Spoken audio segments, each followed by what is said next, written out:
Imagine an alien planet, lush, diverse, bursting with life. Except it's not alien. It's Earth, redesigned by artificial intelligence. No, seriously. AI isn't just writing poems or generating cat images anymore. It's reimagining the blueprints of nature itself. We're talking AI-designed ecosystems, entire forests, wetlands, coral reefs, built from the code up. And the goal? Not dystopia, not profit, but restoring life on a dying planet. Right now, there are programs that simulate thousands of years of ecological succession in seconds. Not decades of trial and error in the field, not guesswork. Real predictive models that tell us, plant this here, introduce that species there, change this water flow, and boom, life rebounds. And here's the kicker. We're not just copying nature, we're collaborating with it. Some scientists are calling this post-natural ecology. It's what happens when synthetic intelligence and organic life join forces. Want to regrow a rainforest in 5 years instead of 50? There's an AI for that. Want to rewild deserts into living grasslands? There's an AI working on the water tables, the fungal networks, the soil chemistry, all at once.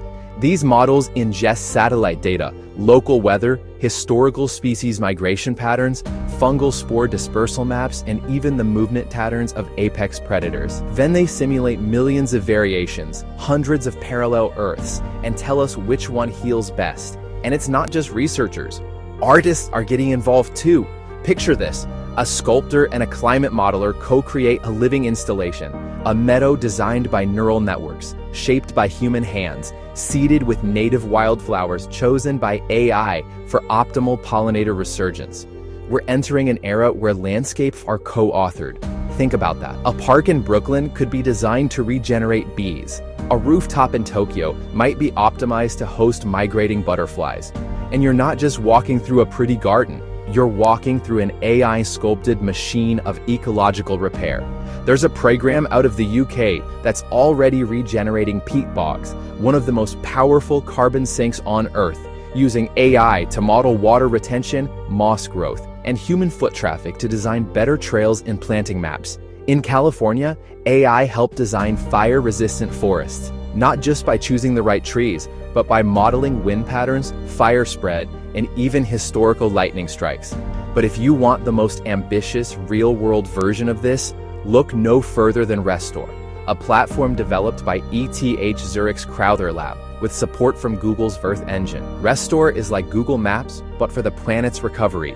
It aggregates satellite imagery, ecological data, species biodiversity models, and local environmental input, then uses machine learning to guide restoration efforts across tens of thousands of reforestation, agroforestry, and ecosystem projects worldwide. It doesn't just track what's there, it models what could be. Say you're trying to restore a degraded mangrove coastline in Indonesia. Restor can tell you the exact coordinates where replanting will have the most impact, not just on biodiversity, but on carbon capture, storm protection, and water quality. Now multiply that by 150 countries, 160,000 active users, and millions of hectares under restoration guidance. Restor is literally becoming the neural network of global ecological intelligence. And here's a wild example of how deep this goes. In Kenya, one project used Restor's AI tools to reintroduce native acacia trees, but with a twist. The system modeled how elephants and giraffes would interact with the seedlings over time. It calculated not just which species to plant, but where to plant them so animals would spread seeds naturally, creating a feedback loop of rewilding driven by megafauna. It's not reforestation, it's ecosystem choreography. You see where this goes, right? We stop fighting nature and instead design with it at a level of complexity no human alone could handle. But here's where it gets wild. These systems aren't static, they evolve.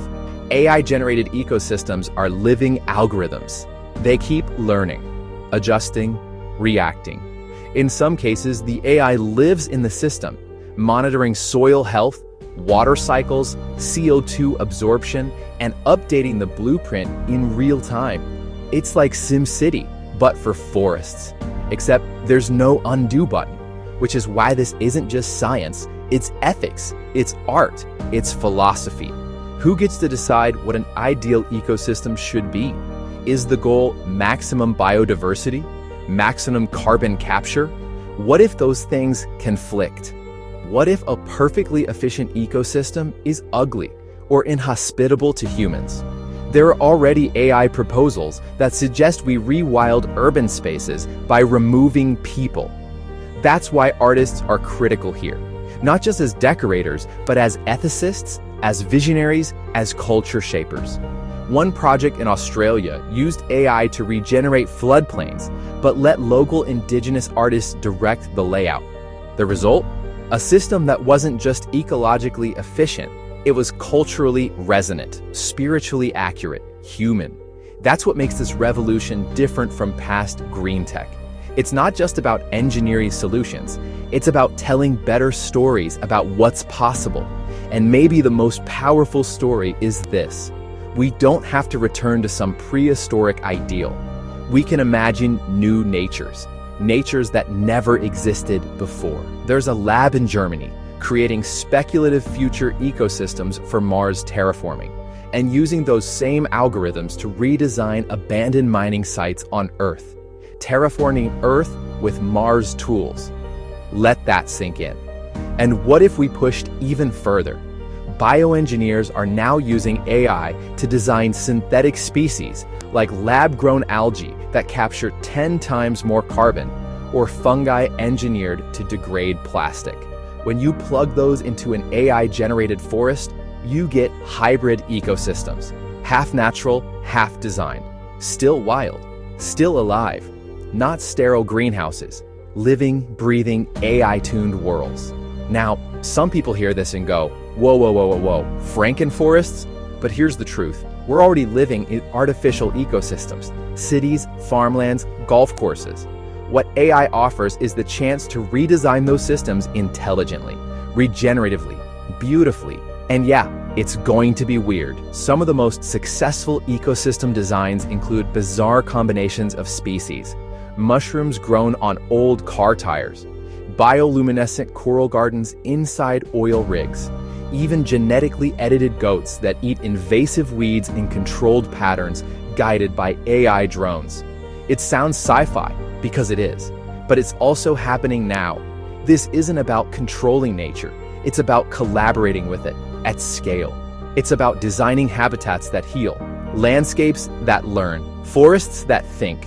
In the next decade, the most valuable real estate might not be beachfronts or city towers, but plots of land where AI ecosystems are humming beneath the soil. And if we do it right, the result won't be some sterile, optimized grid. It'll be stranger than anything we could have invented alone.